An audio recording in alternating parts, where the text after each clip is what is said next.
International Islamic Research Center.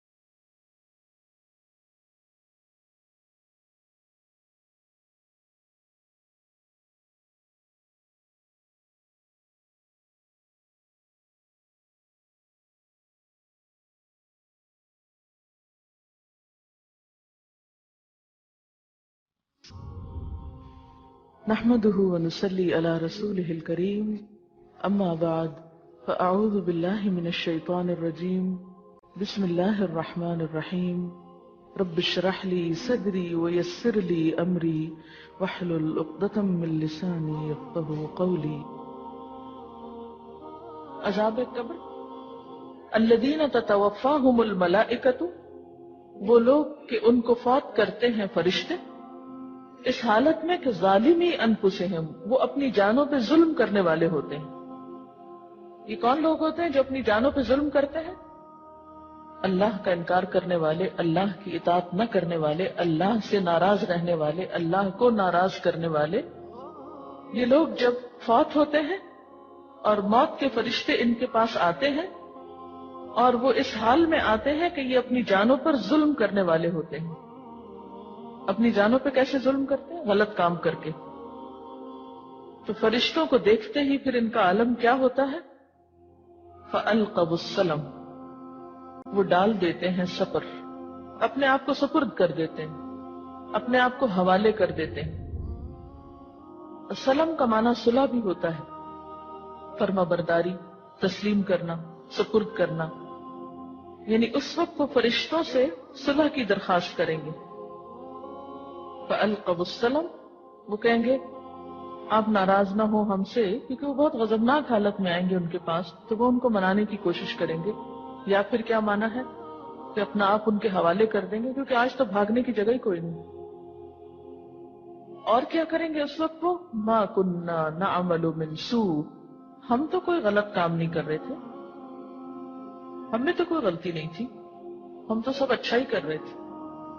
کیونکہ متکبر شخص کبھی بھی اپنی غلطی مانتا نہیں. جس سورۃ المجادلہ میں آتا نا یوم یبعثہم اللہ، جس دن اللہ ان کو اٹھائے گا جمیعاً سب کے سب کو، فیحلفون لہ، تو اس کے آگے بھی قسمیں کھانے لگیں گے.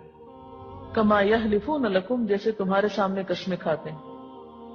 ویحسبون انہم علی شیء، اور وہ سمجھیں گے کہ وہ کسی چیز پر ہیں. الا انہم هم الکاذبون، خبردار بے شک وہ جھوٹے ہیں. تو دوسرے لفظوں میں ان کا یہ سارا گھمنڈ، ان کا تکبر، ان کا غرور اور ان کا یہ رویہ صرف موت تک ہے. جب موت کے فرشتوں سے سابقہ پیش آئے گا تو کیا ہوگا؟ اپنے آپ کو ان کے حوالے کر دیں گے اور اپنے آپ کو بڑا معصوم ثابت کریں گے اور کہیں گے ہم تو کوئی غلطی کر ہی نہیں رہے تھے. اور قسمیں کھانے لگے. بلا، کیوں نہیں، ان اللہ علیم بما کنتم تعملون، بے شک اللہ جانتا ہے جو کچھ تم کرتے رہے ہو. اللہ کا دھوکہ دیتے ہو، اس کو نہیں پتا کہ تم کیا کر کے آئے ہو. فادخلوا ابواب جہنم، پس داخل ہو جاؤ جہنم کے دروازوں سے. خالدین فیہا، اس میں ہمیشہ رہنے والے. فلبئس مثوى المتکبرین، پس کتنا برا ہے ٹھکانہ تکبر کرنے والوں کا. کہ مستکبرین اور متکبرین کا لفظ کیونکہ حق کا انکار متکبر ہی کرتے ہیں. یہ جو کہا جا رہا ہے نا جہنم کے دروازوں میں داخل ہو جاؤ، تو یہ ابتدائی عذاب کی طرف اشارہ ہے. امام ابن کثیر فرماتے ہیں کہ ان کی موت کے فوراً بعد ان کی روحیں جہنم میں چلی جاتی اور ان کے جسم قبر میں رہتے ہیں، جہاں اللہ تعالیٰ اپنی قدرت کاملہ سے جسم اور روح میں بعد کے باوجود، یعنی دور ہونے کے باوجود ایک دوسرے سے تعلق پیدا کر کے ان کو عذاب دیتا ہے.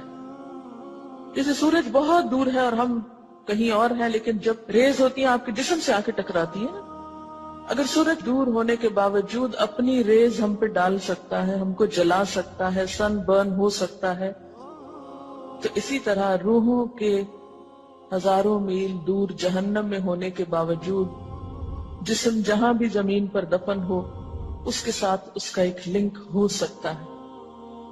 اور آج کے دور میں تو یہ بات سمجھنا کچھ مشکل بھی نہیں ہے. موبائل فون سے آپ سمجھ سکتے ہیں کہ آپ کہیں سے بات کسی بھی جگہ کیچ کر لیتے ہیں، کسی بھی لائن اور کسی بھی. تو بالکل اسی طرح امام ابن کثیر کیا فرماتے ہیں کہ ان کی روحیں کہاں ہوں گی؟ جہنم میں. کہاں سے پتا چل رہا ہے؟ کہ فرشتے آتے ہیں، ان کی روح قبض کرتے ہیں اور ان سے کیا کہتے ہیں؟ فَادْخُلُوا أَبْوَابَ جَهَنَّمَ. انہیں جہنم میں پھینکتے ہیں، سجین جس کا نام ہے. خالدین فیہا، اب ہمیشہ تم کو یہی رہنا. پھر وہ کہتے ہیں کہ صبح شام ان پہ آگ پیش کی جاتی ہے، پھر جب قیامت برپا ہوگی تو ان کی روحیں ان کے جسموں میں لوٹ آئیں گی اور ہمیشہ کے لیے یہ جہنم میں داخل کر دیے جائیں گے. جہنم کے بھی کئی درجے ہیں نا، اور یہ ابتدائی عذاب کی طرف اشارہ ہے. فَلَبِئْسَ مَثْوَى الْمُتَكَبِّرِينَ، کتنا برا ٹھکانہ ہے تکبر کرنے والوں کا. اس سے ملتی جلتی آیت سورۃ الانفال میں بھی آپ پڑھ چکے ہیں. وَلَوْ تَرَى إِذْ يَتَوَفَّى الَّذِينَ كَفَرُوا الْمَلَائِكَةُ يَضْرِبُونَ وُجُوهَهُمْ وَأَدْبَارَهُمْ وَذُوقُوا عَذَابَ الْحَرِيقِ ذَلِكَ بِمَا قَدَّمَتْ أَيْدِيكُمْ وَأَنَّ اللَّهَ لَيْسَ بِظَلَّامٍ لِّلْعَبِيدِ كَدَأْبِ آلِ فِرْعَوْنَ وَالَّذِينَ مِن قَبْلِهِمْ كَفَرُوا بِآيَاتِ اللَّهِ فَأَخَذَهُمُ اللَّهُ بِذُنُوبِهِمْ إِنَّ اللَّهَ قَوِيٌّ شَدِيدُ الْعِقَابِ. انفال 50 سے 52 آیت ہے یہ. تو اس سے بھی کیا پتہ چلتا ہے کہ جب کافروں کو فرشتے آ کے فوت کرتے ہیں تو ان کے چہروں اور پیٹھوں پہ مارتے ہیں اور کہتے ہیں چکھو جلنے کا عذاب. وہاں بھی جلنے کا عذاب ہے اور یہاں بھی ابواب جہنم ہے. تو گویا عذاب قبر جس کو کہا جاتا ہے اس سے مراد ضروری طور پر یہ نہیں کہ قبر کے اندر کوئی آگ جلتی ہوئی نظر آئے تو تب وہ جلنے کا عذاب ہو سکتا ہے.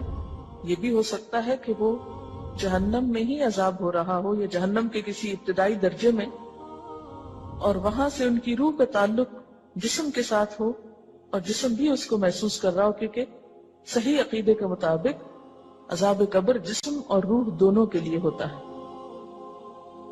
اور قوم فرعون کی بات جہاں تک ہے تو آپ جانتے ہیں سورۃ المؤمن میں 45-46 آیت میں آتا ہے فَوَقَاهُ اللَّهُ السَّيِّئَاتِ مَا مَكَرُوا وَحَاقَ بِآلِ فِرْعَوْنَ سُوءُ الْعَذَابِ النَّارُ يُعْرَضُونَ عَلَيْهَا غُدُوًّا وَعَشِيًّا وَيَوْمَ تَقُومُ السَّاعَةُ أَدْخِلُوا آلَ فِرْعَوْنَ أَشَدَّ الْعَذَابِ. تو بچا لیا اس کو اللہ نے ان بری چالوں سے جو انہوں نے چلی، اور آل فرعون کو برے عذاب میں آ گھیرا، آگ جس پر وہ صبح شام پیش کیے جاتے ہیں. اور جس دن قیامت قائم ہوگی کہا جائے گا آل فرعون کو شدید ترین عذاب میں داخل کر دو. ان آیات کو اگر ملا کر دیکھا جائے تو یوں پتہ چلتا ہے کہ موت کے وقت جو فرشتے آتے ہیں وہ بھی مختلف ہوتے ہیں نیک اور بد لوگوں کے لیے. پھر جب روح نکال لیتے ہیں، جسم سے الگ کر لیتے ہیں، تو فوری طور پر اس روح کو سزا کی کیفیت سے دوچار ہونا پڑتا ہے. ایک جگہ ابواب جہنم کہا گیا، دوسری جگہ عذاب الحریق کہا گیا، تیسری جگہ آل فرعون کے لیے کیا لفظ استعمال ہوتا ہے کہ صبح شام آگ پہ پیش کیے جاتے ہیں. تو یوں پتہ چلتا ہے کہ ابھی یہ عذاب خواہ وہ جلنے کا ہے یا گرمی کا ہے یا جو بھی، وہ ہلکا عذاب ہے. کیونکہ ان دونوں آیات سے کیا پتہ چلتا ہے کہ قیامت کے دن ان سے کیا کہا جائے گا؟ اب شدید ترین عذاب میں داخل ہو جاؤ. رسول اللہ صلی اللہ علیہ وسلم یوں دعا فرماتے تھے اللہم انی اعوذ بک من عذاب القبر، یا الہی عذاب قبر سے میں تیری پناہ میں آتا ہوں.